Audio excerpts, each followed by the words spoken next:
and incrementally each year, then each spring we come back to the large committee, present the data, and try to receive approval that we did meet those action steps, and then we can look at new ones moving forward.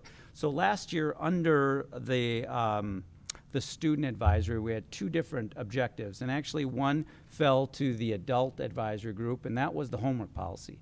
So for the 2 years ago, we said we would look at developing a policy. Last year, we said we would look at refining it. So now we brought that forward, and so that action step and priority for next year then is put to rest, and we'll move forward with other aspects with the adult group. With the students last year, what they had identified through a design thinking process over the year was they felt that it would be important for all teachers to provide their students with a learning inventory that they would use to address when they're struggling in class, when they might be having behavioral pieces, when they communicate with the student appropriately. We've seen very effective work with what they've decided on this color chart at Woodbury Middle School. But as the kids got into the school year, we found that it wasn't going to be feasible to have every teacher give that learning inventory. As they looked at it a little bit more objectively, they felt like that may not be the right fit for every teacher in every classroom. So they moved away from looking at moving that into all schools, but we piloted that color chart in a few schools, and they're going to still be looking at that data. But they moved into work this year, or coming into the spring, to increase student voice. And how would they look at bringing students' voice into our decision-making and problem-solving throughout the district? As you know, we have our elementary advisory group and our secondary youth advisory council, and you hear a lot about the menus, that they have influenced what our food service provides to kids based on their input. Well, in the advisory group that I work with, they looked at this year of student voice. How do we surface issues that are important to students, and what we would do with those ideas? They researched districts around the country that had been doing certain things with student voice, and they looked at a district in Nevada that has developed a student-led conference. They got very excited about that, and they started planning for a student-led conference.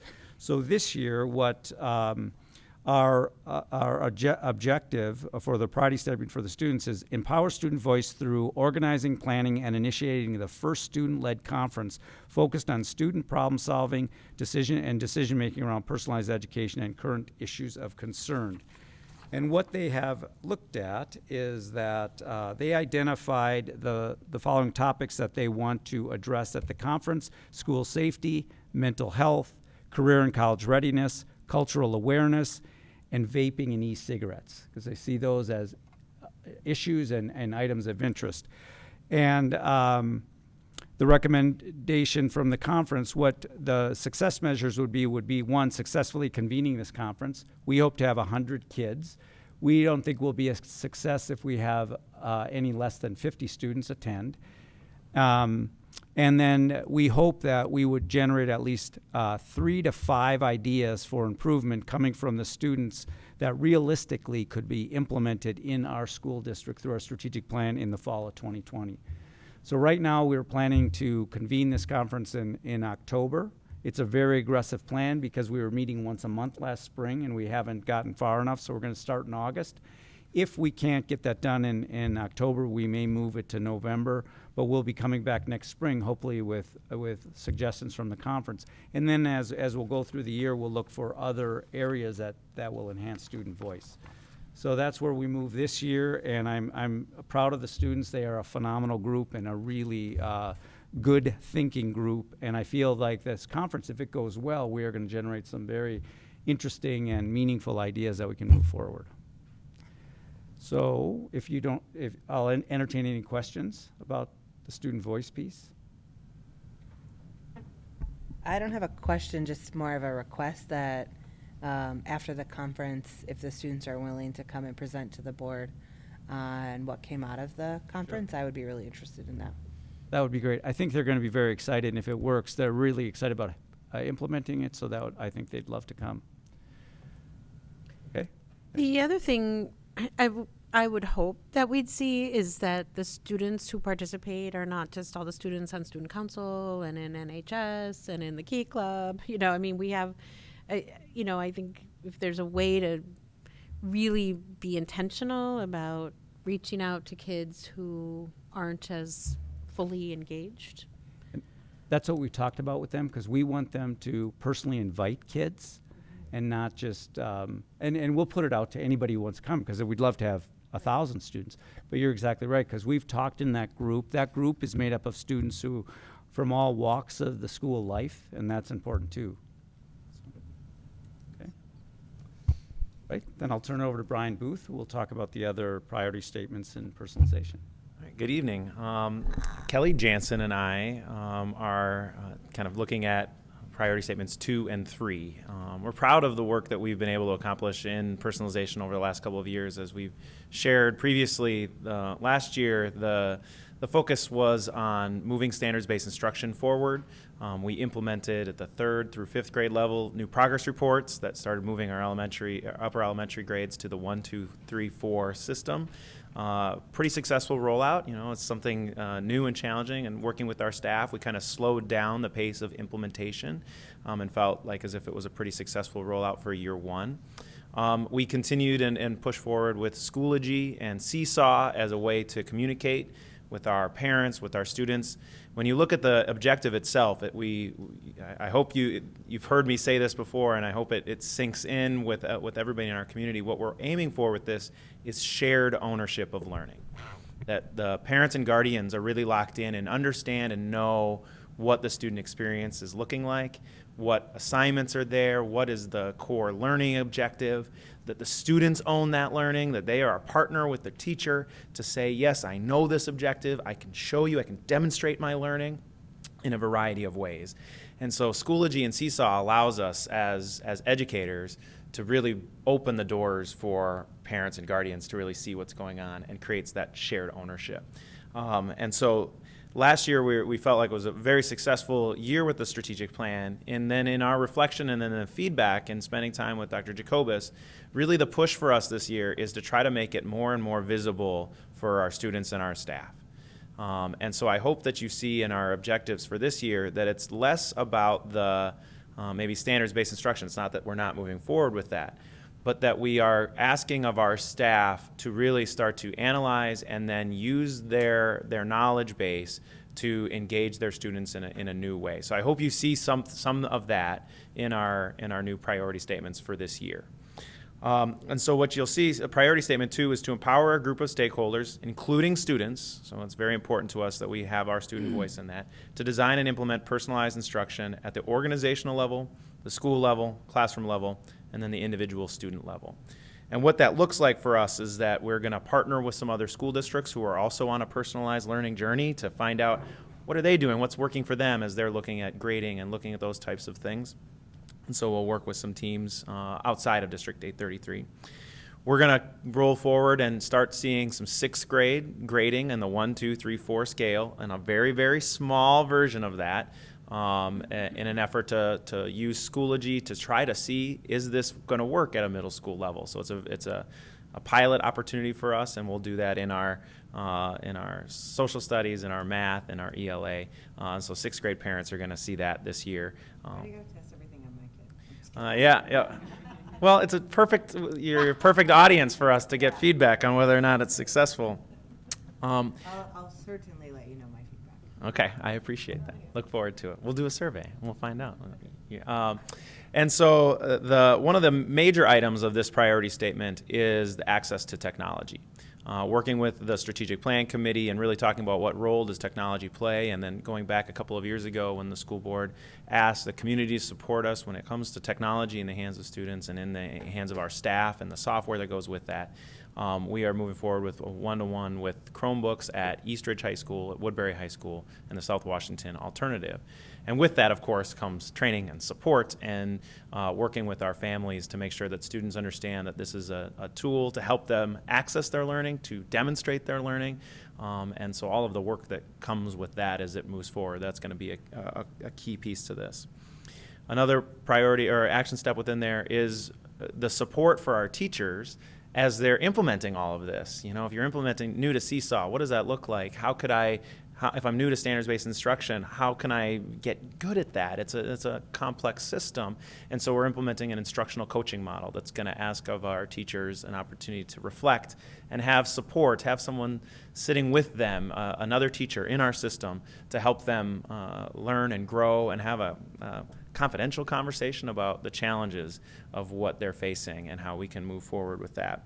And then we're continuing, of course, the work with our out-of-school time and extended learning through Kids Club, and then our early learning through our amazing early childhood programming in our district. And so those are the second priority statement is really helping us just to get clear on what personalized learning can be. And so those are still kind of the nuts and bolts of personalized learning. Priority statement 3, and then we can come back and have questions on 2 and 3 at the same time if you want, is where I hope that you see a real push for us to say, as staff, are we making sure that we're taking the time to reflect on our own experiences, reflect on our own cultural identity, and how that impacts the classroom environment, how that impacts our school, and how it impacts an individual student. And so we're going to do some professional development, professional learning, and conversations about cultural identity, racial autobiography for our staff, to really give us a chance to be introspective about our own journeys, and then ask them to then, as a staff at the school level, to talk about what that then can mean for our students that walk into our doors. And so I'm excited about that priority work. Within that, there's some specific cultural identity work that we're going to do with Kelly Jansen and her team as we go through the curriculum review cycle, a new curriculum review cycle that she's presented to the board before. One of the key steps to that is that all of the members on that committee are going to do a deep dive into their own cultural identity as they're looking at curriculum materials. What we know is that when students see themselves in the curriculum, they will engage much more. And so we want to make sure that the materials that we put in front of our students reflect our student population.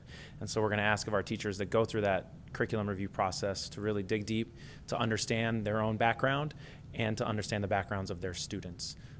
And so we're excited about that. And I hope that you see in those new priority statements that what we're doing, yes, we're still moving forward, SPI, access to devices, Schoology, CISA, all those things are moving forward. But what we're trying to do is kind of that next phase of really making sure that we're impacting the classroom in a way that is visible to our staff and to our students. It's exciting. Thank you. It's a lot of work. Yes? I always have comments for you. It was really sad one day you weren't here.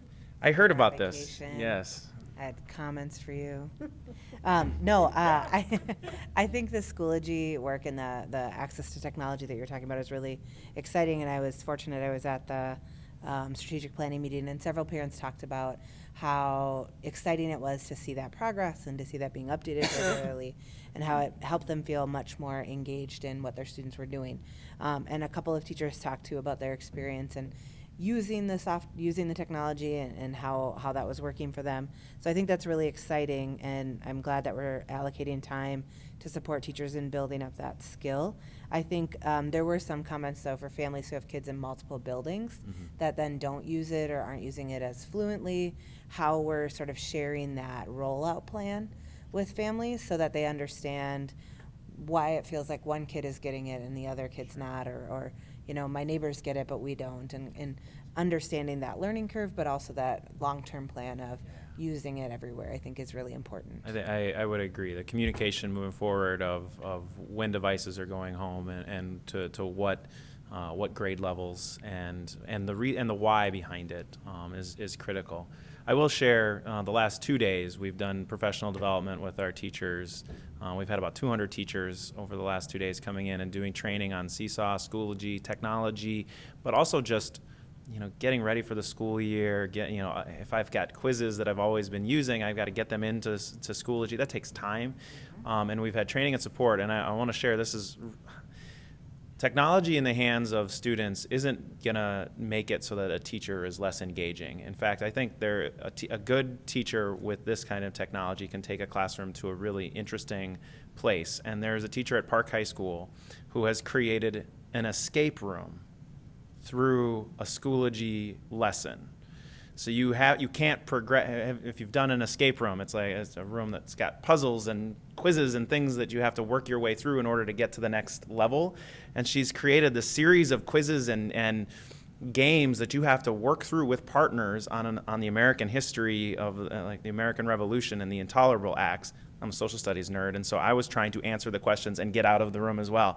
And it was incredibly engaging for me and for students in our school system. And so technology in the hands of our teachers can, when given the time to do that work, can transform learning in a way that you couldn't really do in a traditional classroom. So I think, especially at the secondary level, as teachers are becoming more comfortable with this, creating space, and I know there's pressure about how many meetings we have or how we offer professional development for our staff, but I do think it's really important for them to see examples of their peers who are utilizing it really well, so they know who they can ask and they know where they can see examples, and so it doesn't always feel like we're telling them they have to learn this, but they're seeing how others have been able to take it and make that really work well for them.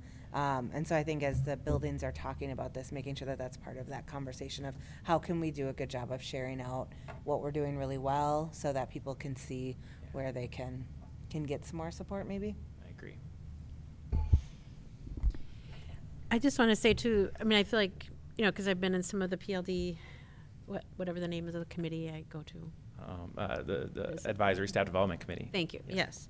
So, but again, just having seen all of the involvement, I mean, I think what you and Dr. Jacobus are talking about is all these advisory committees. So when you're doing, PLD, you're actively talking to the teachers to get their perspective on what works, what isn't, and same with students and parents. So to me, that's a real great thing. I mean, so the word feedback is used all the time now. Like, what's our feedback loop? How are we getting feedback? And so I just want to applaud that. I think that I've really seen all of that in action, and that everybody's really seeking that feedback and using it. So. Thank you. Okay, so then I am going to hand it off to, I believe it's Dr. Witherspoon is next up. Oh, And you're still in that room, right? You didn't get out of that safe room? I'm still in the room. I can't get past. There's one question on the Stamp Act that I can't quite figure out. I'm going to get it. Don't worry. I'll report back later. Thank you. Good evening. I'm here tonight to talk about the staff climate and culture. Just want to see where we're at here. Okay. So our first goal is that 95% of all employees will participate in at least one professional development opportunity regarding cultural awareness, enhancing work, climate, and culture. And so that is a move from 90% was our goal last year. We met that goal of reaching 90%. 90% attendance was accomplished by all of our staff members in the district.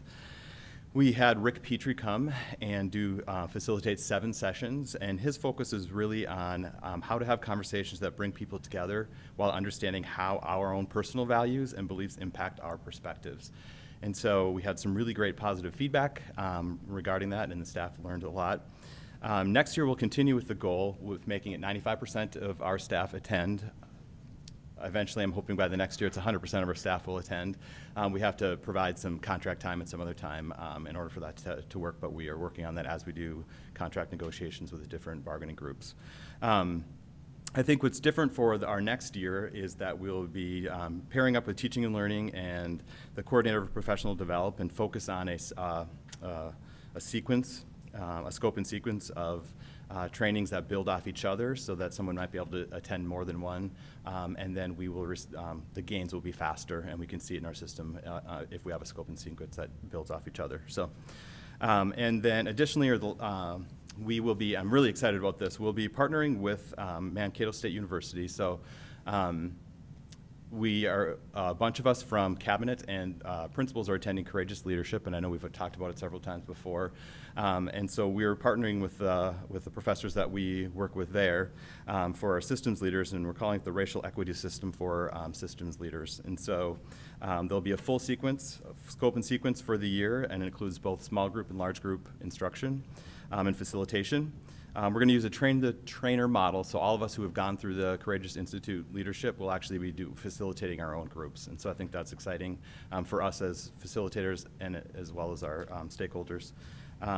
So some of the topics that we'll cover during that are the cycle of socialization and I am activities, so understanding who you are as a person, mental models and microaggressions, white fragility, implicit bias, and then, as was mentioned, I think by Brian before, we'll talk about our racial autobiographies so we can really understand where our racial autobiographies are.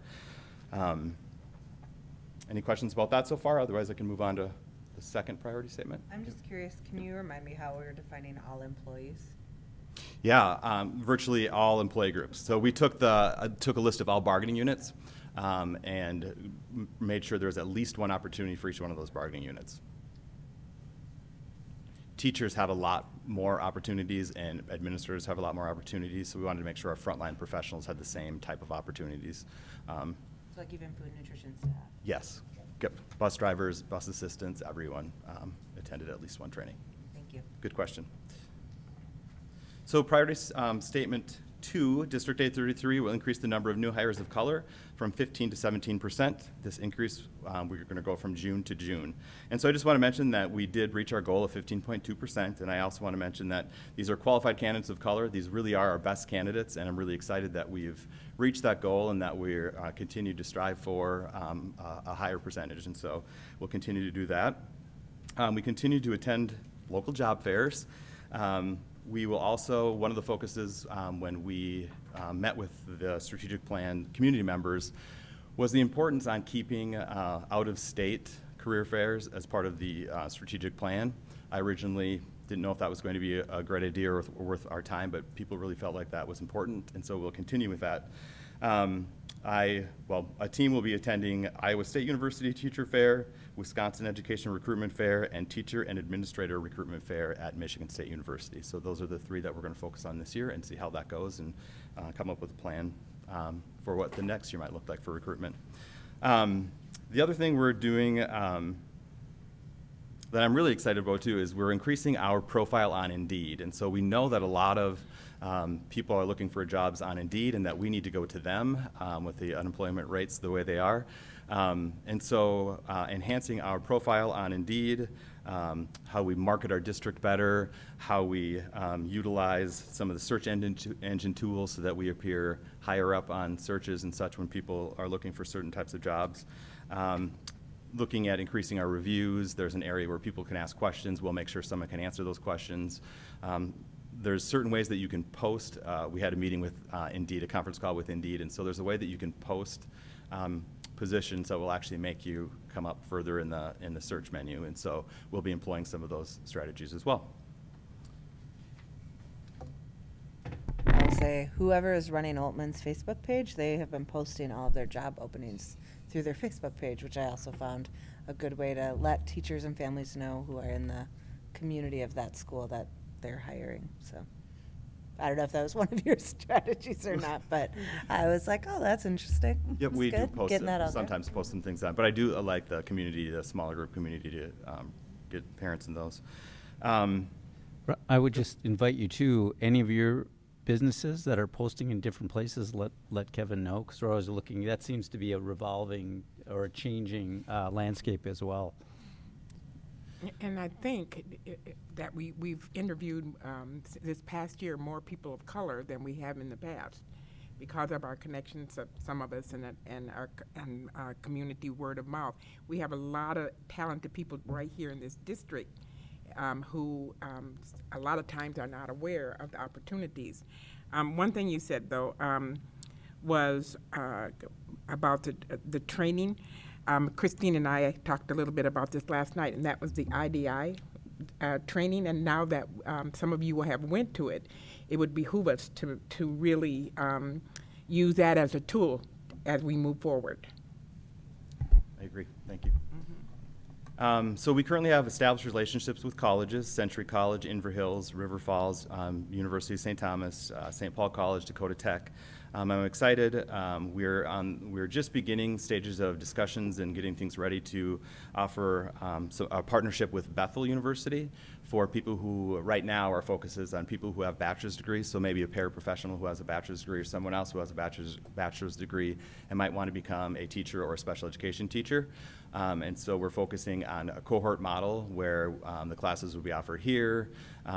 We are doing some research right now, Jody Witt, with grants, looking at Grow Your Own program grants and such, so that we can partner and make that work for a cohort of people. So we'll start with people who have bachelor's degrees already, who are looking for teacher's license or master's degrees, but there are many opportunities once we can grow and expand. And so some of those are to get a bachelor's degree in education or in teaching, or to get a master's degree. And then further, I have a meeting next week scheduled with Bethel to talk about their EDD program, the Doctor of Education and Educational Leadership. And so we'll look at some of our current professionals in our system who might want to join a cohort to do that kind of work as well. So I think that that's important work. And then finally, our strategic plan number 3 is that we'll develop and implement a retention plan for all employees. And so we continue to work through that. We continue to work with the Recruitment and Retention Committee, which consists of people of color within the district and community and parents as well, to give us a perspective on how we can better recruit and retain our employees. So we'll continue with that. We also currently are doing, James McGee is coordinating an affinity group for teachers of color.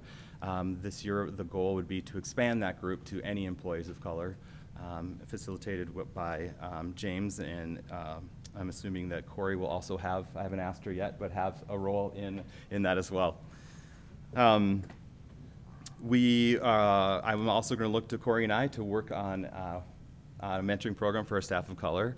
And then we'll also look at engagement of our employees too, and so using Qualtrics to gauge engagement when employees start with us. We'll send some surveys to see where they're at throughout their life cycle of working here, and do some exit interviews so that we know what people might need, what are some things that we can offer better, or some training that we can give, or some support we can give our employees so that they are engaged and want to stay with us. And so those are some of the activities that we'll be doing. I will take questions now if everyone has any.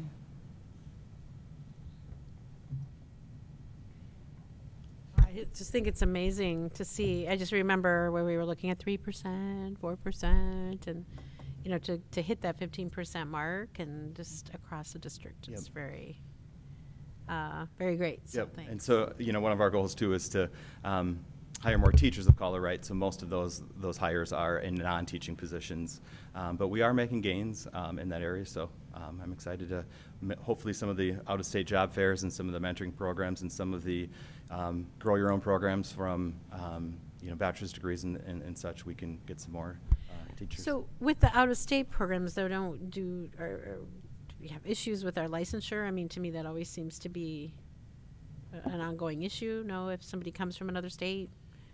No, we actually, PELSB now is what it used to be, the Minnesota Board of Teaching, but it's now called PELSB. Really, there's 4 tiers now of licensing, so people can come from another state and get a Tier 1 license, which we didn't have that option before, so they can teach for a year or 2 while they get their license and stuff here in Minnesota. So it's actually opened up a few more avenues to get licensed. Just as far as the legislative session, there was a move to try to undo some of that. We want to really keep this flexibility because this is the first time we've had that where people could come in.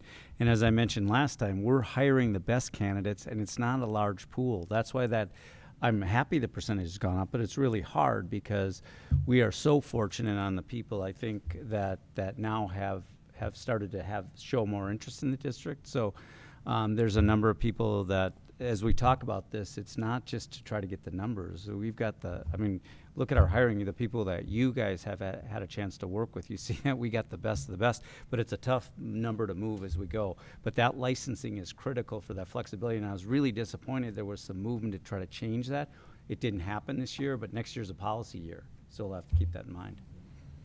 And I think while we are recruiting, one thing we need to be mindful of is retention, mentoring, and retaining those quality teachers, or whatever they are, people. So I think that, and provide the support that they need in order to navigate through the system. Okay, thank you. Thank you.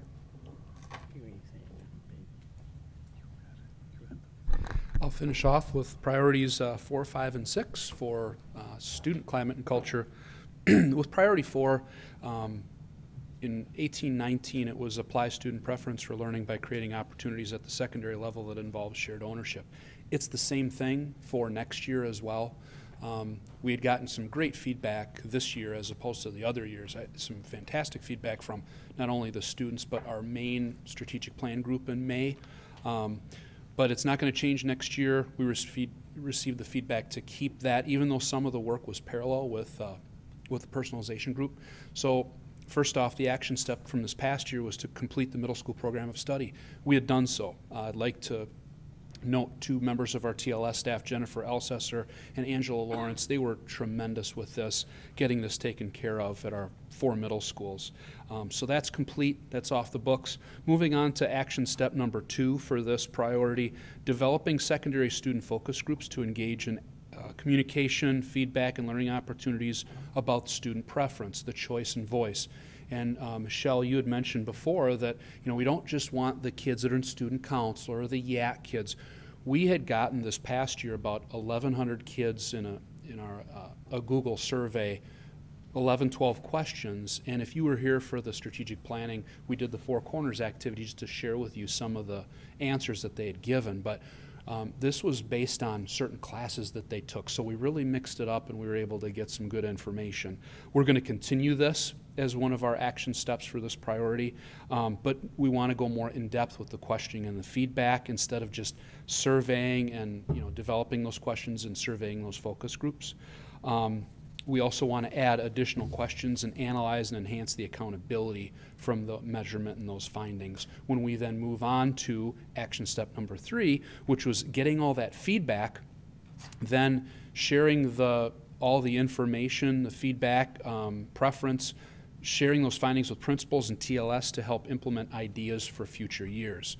We're going to continue that as well, but actually the next high school program study meeting that we'll have, we'll share it. I've shared it with Kelly, the high school principals, and so we'll just continue to do that, and then we'll share the results.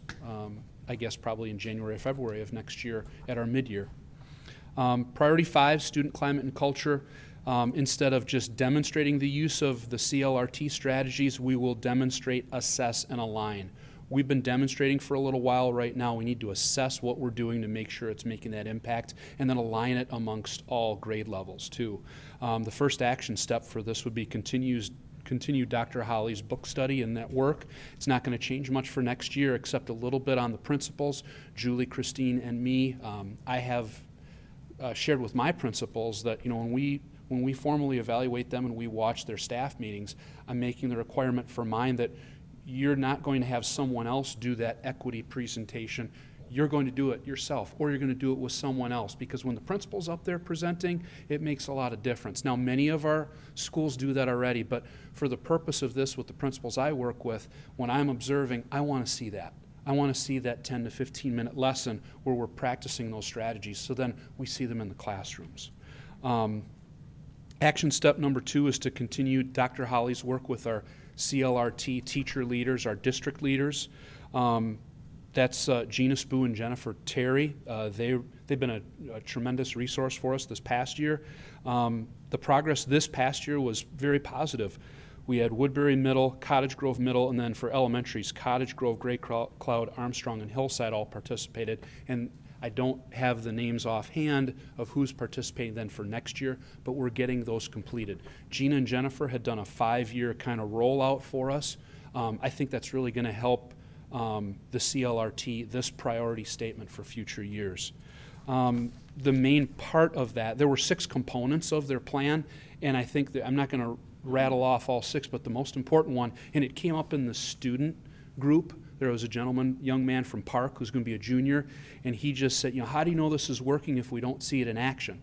So that's why the walkthrough forum is really important.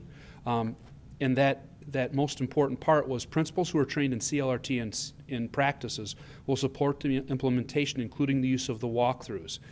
When Jermaine Wade Jr. said that from Park High back in May, that really resonated with with me and the people in our group.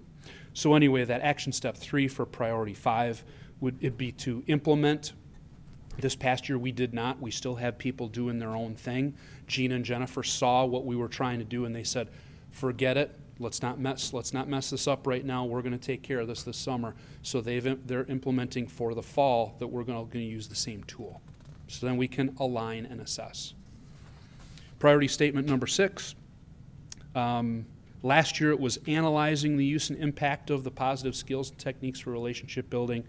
The change for next year is instead of analyzing, we can analyze all we want. We need to start demonstrating this, the use and the impact. So for action step number 1, from this past year, we're going to continue this where we need to find out the strategies that were most impactful in the previous year. Well, let's use those. So for action step number 2, for this past year and then moving on to next year, to survey the students at the end of the year to measure the success of the SIP. That won't change for next year as we need to note that longitudinal growth. This past year, the Minnesota Student Survey had been distributed to us. It wasn't ready back in May, but Brian had gotten the results in early June. Although it was great to get those, it wasn't broken down by school, and it still hasn't. So in talking with Brian about that, if we could get that broken down by school in August, then this will really help this priority statement. Because then the people that really knocked it out of the park, then we can say, oh, those action steps worked for you, so then why can't we copy? Why can't we borrow? Why can't we see how that's going to work? No pressure on MDE or anything. But so anyway, Brian and I will be working pretty closely on that. For action step number 3, surveying the staff and parents mid-year. It's going to continue for 2019 and 20 this next year. It had been completed this past year in the middle of the year and in March for staff across the district. Brian used the Qualtrics survey. We had over 700 responses from staff, 700 from parents too. We did get some feedback from our strategic planning main group in May to alter the questions a little bit more. They wanted to find certain thing a little bit, some other different things. So that's something I'd share with Brian. But once again, we added 2 action steps to the priority for next year. And first off is to create like a list of these, the best, the best of the best for elementary, middle, and high school. And if we could do that in August, Brian's got a draft of something to send out to principals here to get ready for it. But if we could have in elementary, a middle, and a high some action steps toward those relationship strategies that have worked for those schools, then if maybe it wasn't so successful at my school, I may try to get someone else's to see if it could work for us next year. The second one would be institute student focus groups in addition to the staff and parent survey to gain deeper understanding. It's kind of like a previous priority statement where we'd get more feedback from them. For example, one of our schools did a survey, did some focus groups on a different purpose with 40 kids, and they really got some excellent data from them across, I think it was January and February of this year. So that's where we are right now with priorities 4, 5, and 6 for student culture climate. I'll take any questions now. Do we have numbers of how many principals and teachers have gone through the CLRT training? I believe so. I don't want to put. There's a spreadsheet that they do keep. Okay. And are we monitoring, like, we have 80% of our buildings, or we have 80% of our staff, or we have I'm curious where we are in terms of this is just the way that we teach at South Washington County. So, but I understand we need to roll it out. We need to give everybody an opportunity to be in those, sorry, Christine, get trained and get the support and things like that. But I'm curious where we are in that process. I thought it was around 60% of our schools, correct? So this year, there are 8 schools left to go through round 1.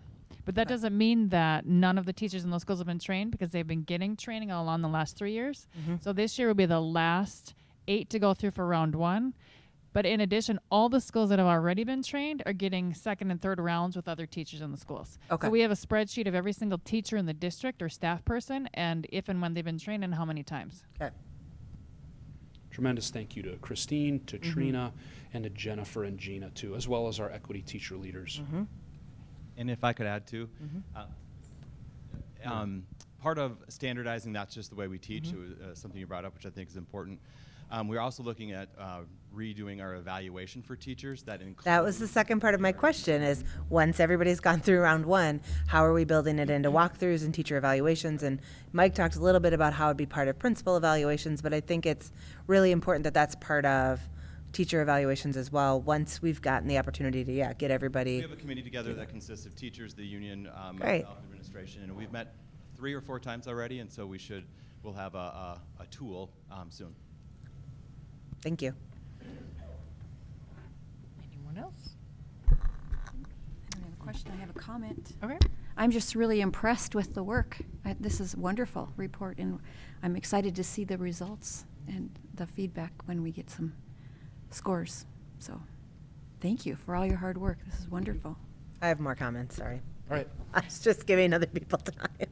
This is like my exciting, this is like the best part of my meeting, so I get really jazzed up about this.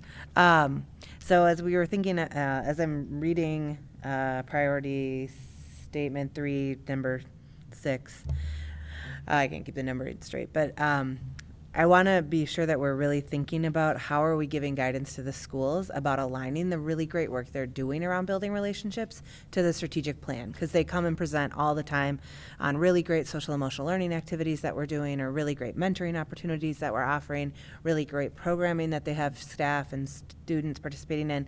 And I want to move that to the next level of, we're doing this really great work and it's aligning to our strategic plan, and we're seeing results in these student outcomes, so that we're really being clear about why we do these really great activities and carrying that through. I think something that's going to help is this year, Brian had set up, I believe it's August 6th, Brian, where we're meeting at Oltman, where we've got all the SIP teams for the entire district, and that's where we're going to be presenting the same types of, this is their strategic plan, this is what we're looking for out of it. And I think, especially with the one I'm working on here, our group, to be able to share that, and then people understand, okay, yep, we've got to do this, this, and this, and show this type of growth and report this way. So I think it can help all of us. I think it's really important for the buy-in and for the community and for families to understand why some of these really great activities create a climate in different buildings, and how we can get everybody kind of moving in that same direction towards that common goal. Versus, it's great to do really great activities and really great programming, but if they're not all pointing in the same direction, it can sometimes feel really disjointed for families. So that is my always big thing that I want to see us working on. So I'm excited to hear that's coming. Okay. Now I'm done. Thank you. All right. So if that is all comments, questions, I will entertain a motion to approve our strategic plan. Second? So moved by Katie and second by Pat. All those in favor say aye.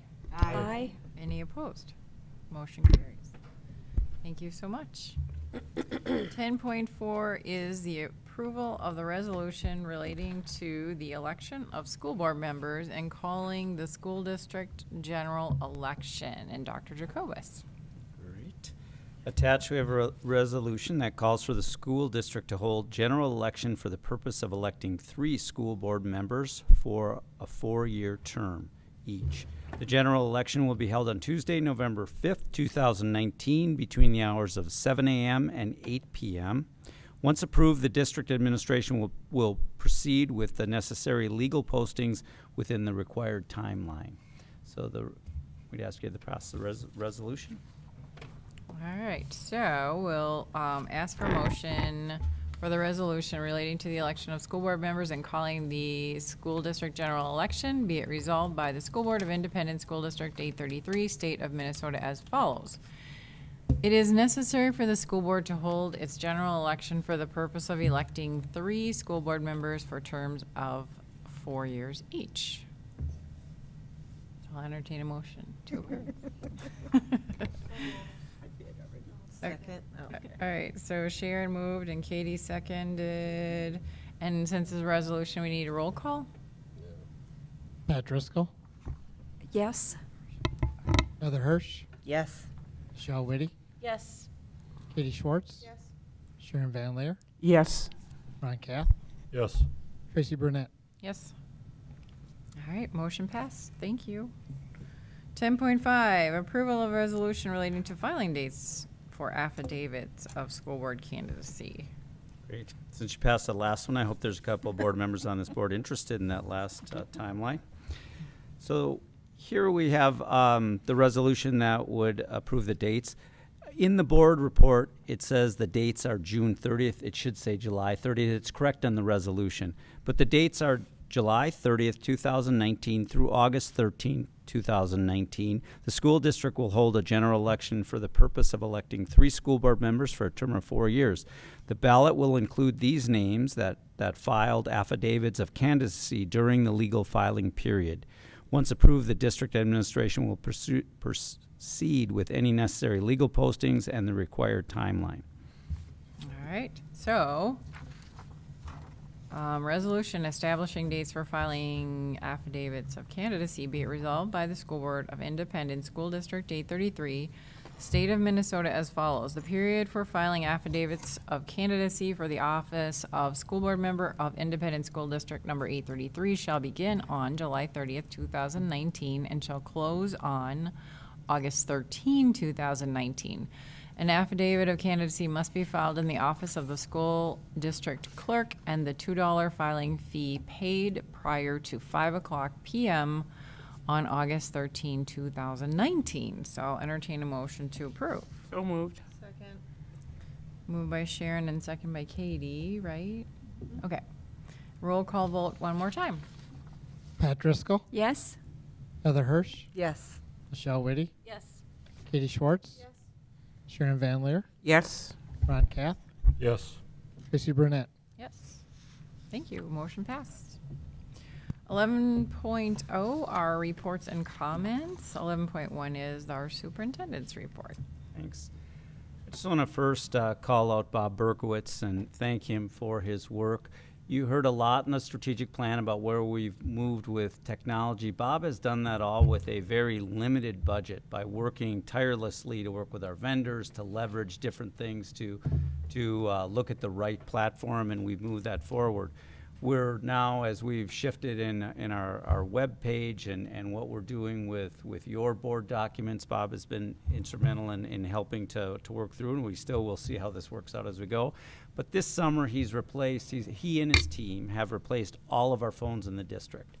And it is a Herculean effort where they were there till 8, 9 o'clock, 10, midnight for days upon days, and then switching over the servers. So today was the full switch over, and it might be the first night that Bob will get to sleep before midnight. And Bob, I can't thank you enough.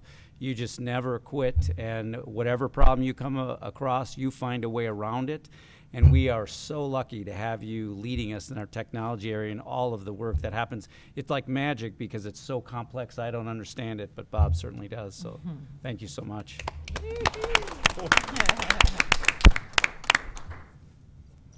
So I hope when you call me, you get through.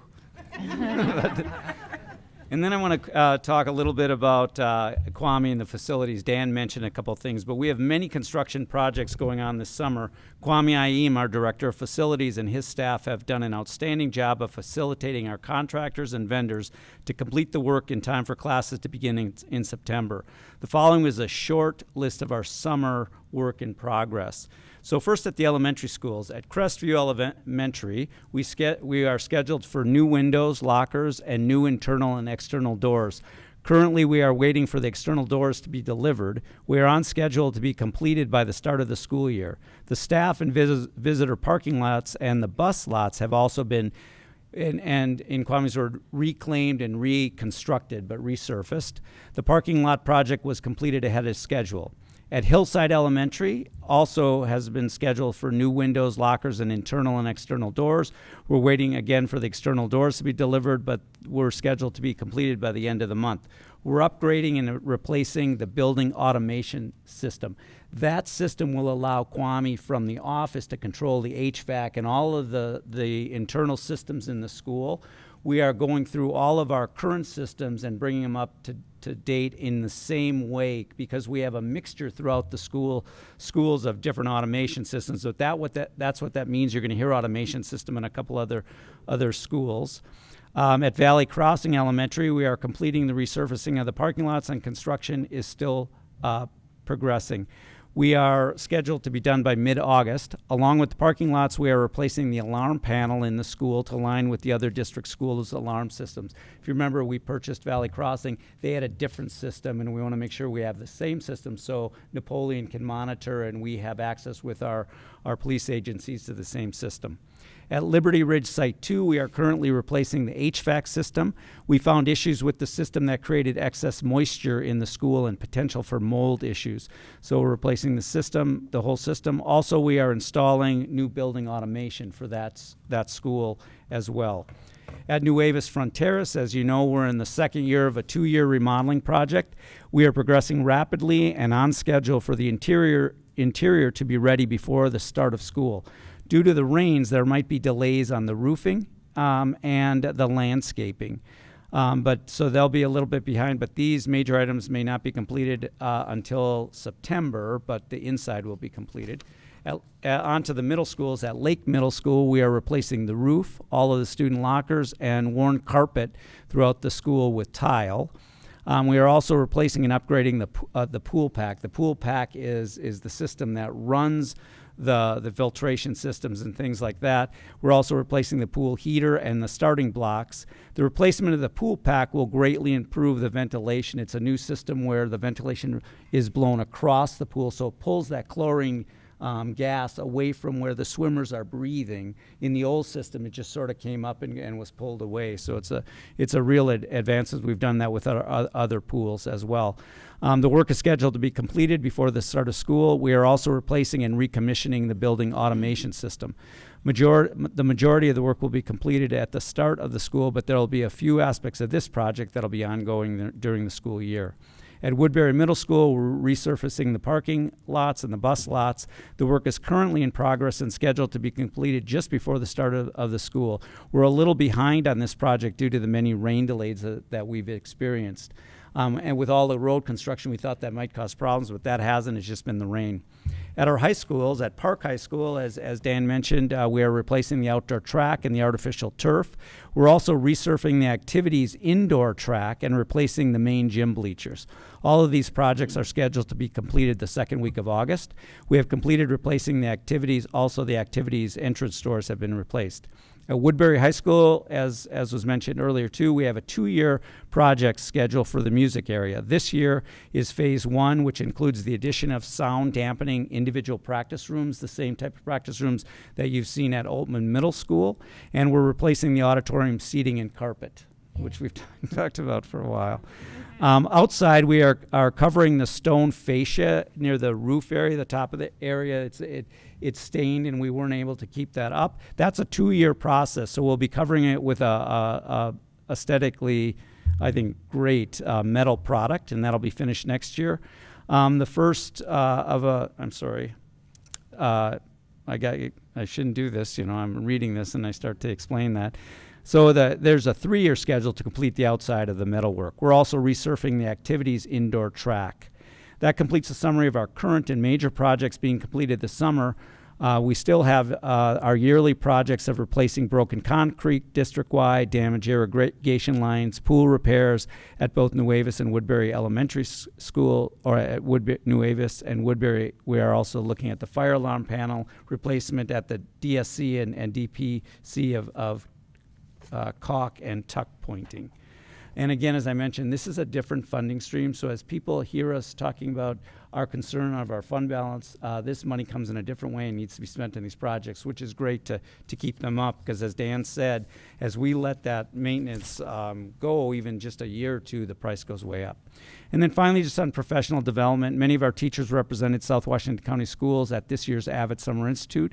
We heard positive feedback regarding the comprehensive professional growth. Teachers expressed excitement to get back into the classroom so they can continue implementing the strategies that they have been perfecting. And this week, as Brian mentioned, we had over 200 teachers attend our first personalization technology camp, which they worked on implementation of Schoology and on other areas. The teachers are working hard on projects to personalize learning for all of our students and engage them in authentic learning opportunities. There are also various groups of teachers working together on various projects, such as standards-based instruction at the in the elementary classrooms and other professional and independent growth. So if you see these groups of teachers gathered in different areas around the school district, particularly at Brugger's Bagels, say hi to them and see what they're doing. So. Thank you. Lots going on this summer. 12.0 are future meeting dates. We have regular board meetings on August 15th and August 29th of 2019. And with that, we are adjourned. Thank you.